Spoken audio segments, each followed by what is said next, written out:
What's up, everyone? Grayson, the Dean 221 Nichols here, and I have officially gone 0 for 4 betting against Phil Hellmuth. We have again the Duel 3. This time Hellmuth isn't facing off against, Negreanu or Esfandiari or even Polk or Bryn Kenny. He's playing some random guy. I'm not sure exactly who Nick Wright is. He played decent from what I saw, but it's just strange. Hellmuth goes from beating some of the best players in the world to playing a random guy. It feels like almost a step down, but he continued his domination streak. He moves to 7-0 in these heads-up matches. I moved to 0 and 4 betting against him. Thank you to my student Jake, who continues to line his pockets with my skeptical dollars. And we had another interesting battle to watch. I'd say from the parts that I saw, Helmuth seemed to have control of this the whole time. A couple of hands stood out as kind of interesting that I wanted to just chat about with you guys briefly. Before I do that, though, make sure to hit the like button and subscribe so you can see all the videos that I'm putting out of the new poker content that's always coming out on Poker Go. They have typically a new duel every month or two, and they've been running a lot of good high stakes poker shows, from Poker After Dark high stakes version to the new high stakes poker episode. So definitely check out Poker Go. A lot of good stuff on there right now. So let's hop into the first, strange hand that I saw.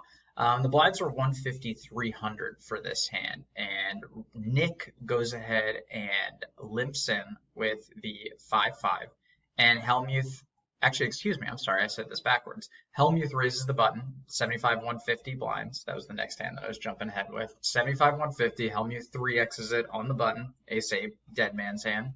Standard raise, and Nick defends with fives, also totally standard, right? So the flop is where things become a little less standard. Nick flops bottom set, Hellmuth flops middle pair top kicker, and there's a flush draw out there, right? So Nick goes ahead and just donks out for about 500 here. And I think this is an interesting play. This is something I've been talking about a lot with students, not typically with sets, but sometimes when we turn flushes, when we have monsters, integrating leads into our range, kind of splitting these ranges for leading with our monsters and our semi bluffs here, right? So in Nick's shoes, I kind of dig, occasionally leading with a hand like fives, also mixing in their jack-8 suited, 8-8. And then we'd have some semi bluffs, which could range from anything from like 6-7 offsuit, 9-10 offsuit, queen-10 of spades, 9-7 of spades, so many different things like that that could be in the semi-bluff range too. So dig his bet. I think it makes sense, right? I think it's fine, mixing it in here. I think check raising would be super standard as well. And this is where it gets really weird, even weirder, right? Hellmuth raises to 1500, and I was having this discussion with a student earlier. We were both kind of unsure of exactly what Phil was trying to accomplish with this bet. My student suggested that he was trying to maybe buy showdown, which seems reasonable, I suppose. He's going to check back the turn and then just see what Nick does on the river, probably calling off if clubs don't get there. So it's interesting. I don't think it accomplishes a ton, though. I think if I was Phil, I'd usually just be calling here, keeping some of Nick's lesser hands in. I think if Nick has a draw, not necessarily sure if Phil's charging him for that draw, right? Like if Nick has like queen-10 of spades, it's an easy peel here. If he has two clubs, it's a super easy peel. He's getting a good price. So I think if Phil's going to raise here, maybe go a little bit bigger. But I also understand the idea of keeping the pot size down so Phil can call a bet on a blank run out as well. So there's some logic to it. It's definitely a little strange though, right? So, Nick has a spot here. Like his decision point is, do I call or re-raise? And if he's going to re-raise, he'd probably make it somewhere around like 5K to go, which I don't love here. I think it would look really strong if Nick let out, Phil raised, and then Nick re-raised. So I really dig the call by Nick in this spot. And I'd probably plan on maybe even leading some more turns as well afterward. So Nick did call, and he checked the turn, which is the 9 of hearts, and Phil checked back, kind of to the point we were discussing of, his buying some showdown perhaps with his play, right? River's a blank 4, and Nick leads out for 3,500, which is just under pot. Pot was 3,900 at the time. I like his bet. I think it looks like it could be a missed flush draw. So I think Phil's going to have to call here with the line he took almost always. maybe Phil saved some money because I think that if he didn't raise, perhaps he would have just called. Nick would have bet 1,500 in the turn, and then Nick would have bet like 4K on the river. So Phil might have saved a few bucks taking this line for sure. But one of the interesting parts too was when Phil was in the tank deciding what to do here, which by the way, it shouldn't really be a decision. Like if you raise flop and then check turn and take the line that Phil has taken, I believe he has to call here. I think there are bluffs that Nick can have. And with the line that Phil chose, I think this just needs to be a standard call. It's interesting though because Phil does go into the tank. He's pondering his decision, and he uses one of his time plaques, right? Time extensions. And Nick goes, "That's a waste of a time extension. We know you're folding." So I thought that was kind of interesting that he's like goading him, right? And my instinct would be that with an amateur, I think if they were talking like that and kind of goading me, I would lean that they're actually have the goods, that they're pretty comfortable, right? So these vocal tells were pretty emphatic from Nick, and Phil did end up making the call and being shown the bad news. But I wouldn't have been surprised if Phil could have made a really big hero fold here based strictly on Nick's dialogue. Like I think if Nick's sitting here with a hand like King 10 of clubs, which would be a really strong bluffing candidate for him based on the way this hand played out, I would think that Nick would be quiet. I think he would bluff. I think he would just sit there and he'd be nervous to give away a tell to Phil. So I do think the dialogue was kind of interesting. I think the line that Phil took after his unique flop raise makes a lot of sense. But this would have been a spot that would have been interesting from the sneak out of fold maybe based on the very unusual table talk from his opponent. So I thought that was pretty interesting. The other hand's a little more simple, but also kind of a spot that I thought was interesting. Nick limps this time at 150-300 with ace-9 on the button. I prefer him raising here, but, again, it's tough to say with the weird dynamic going on against Phil.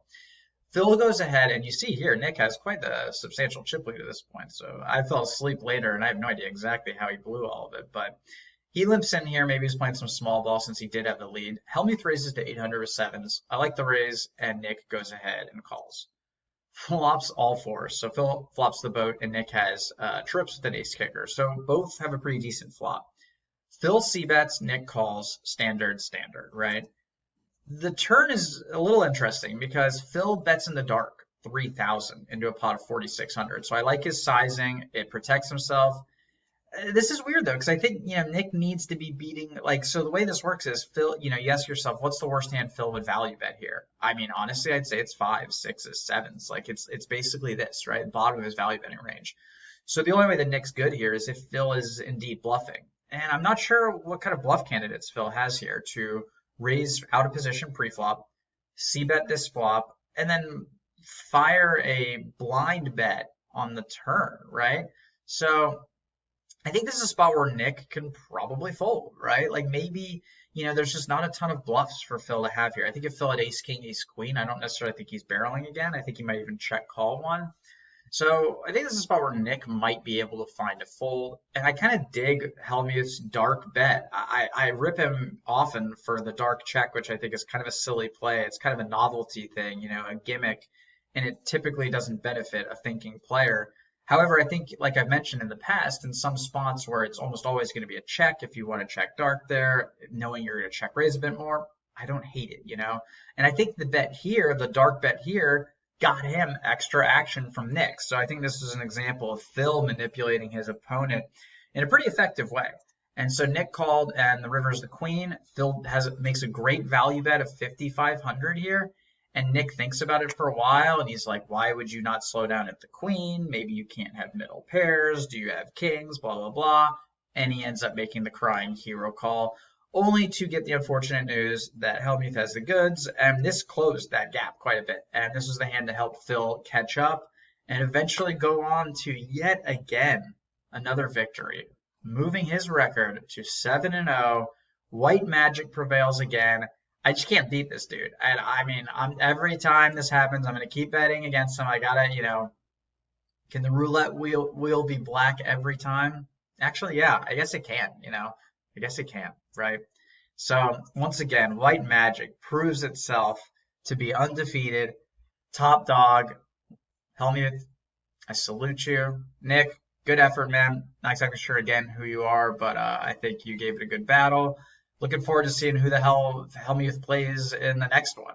Maybe it's just some random person. Let's see if he plays like Kevin Hart or John Cena. I don't know what they're doing, but I'll definitely be there to find out, and I will do a video of the most interesting hands, and you guys can keep just laughing at me losing my money on Phil. But yeah, this is another fun one. Look forward to the next one. Again, like and subscribe so you can check out the future videos. We'll be talking about these often. And next week, I will be going over some new hands from the new Poker After Dark High Stakes Nosebleeds edition. Best of luck this week, guys. Also, I will be in South Florida this week for a Hard Rock tournament, 1 million guarantee. So hopefully I have some good news to report from that. Maybe some fun hands that I will throw onto a video next week for y'all. Best of luck. Take care. See y'all soon. Peace.